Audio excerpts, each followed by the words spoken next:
Entering points can be accomplished in many different coordinate systems, all native to ArcMap. Say we went over the tool and the tool just works currently with UTM only and doesn't work if you receive these coordinates, say in one of the forms of lat long. To do that is a few more steps. The first thing we need to do is start an editing session. So we'll start the editor. Now we can look at our features.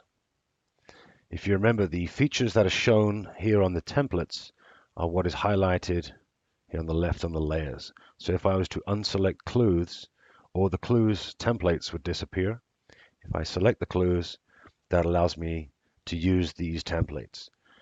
It's confusing at first, but once you get the hang of this, it's actually much easier because you end up with not as much clutter on your screen when you have things like incident assets up here, and you end up with a lot of templates to use.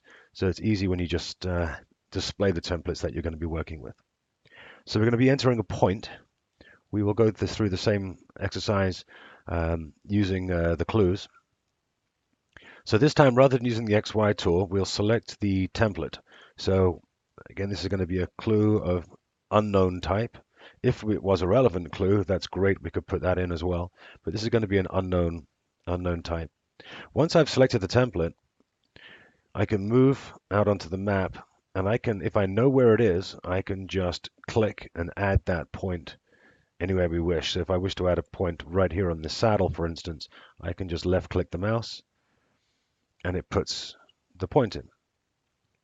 That's not normally how we get the information in the command post.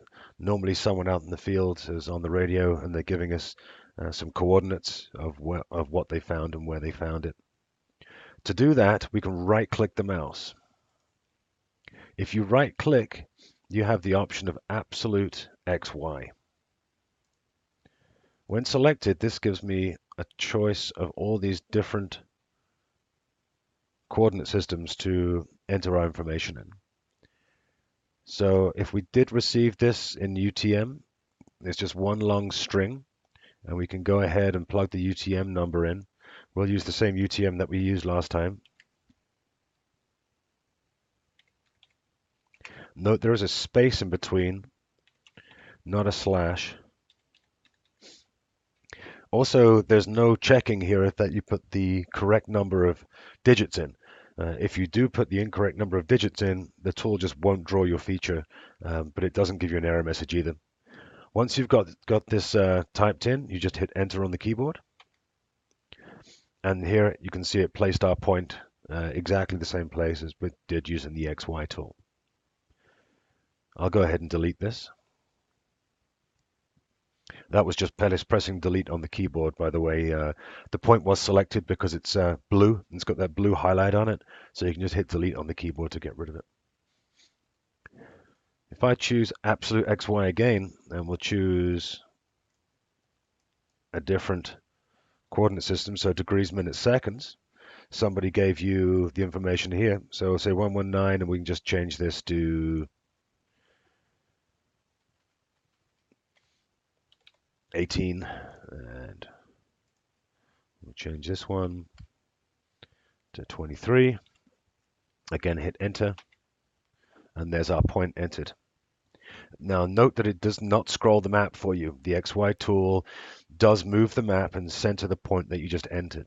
So if you're entering this point and it's not on the display screen, it's off somewhere else, you're going to need to pan to that, and we'll do an example of that in a moment.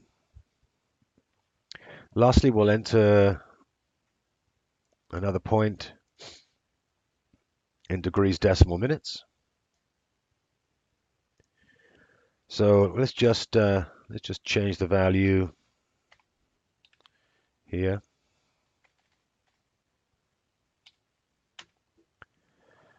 Where did that symbol go? We don't know. Now we need to actually find that symbol, see if it was created and where it was located. So we know it's a clue. So we'll open up our clues, and here it is, it's highlighted. We know it's the third clue we entered. The easiest thing here is just to right click just on the feature itself and click the pan to. That'll actually pan and zoom the map. And here is our clue that we just entered right here. If you want to make sure that's the correct one, you can use the flash tool, and it just gives you a visual highlight of where it is. So you can enter points in many different ways.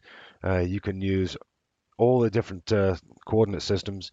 It's just not quite as easy as the XY tool, but just know the flexibility is there built in within ArcMap to take care of entering points any way you need to.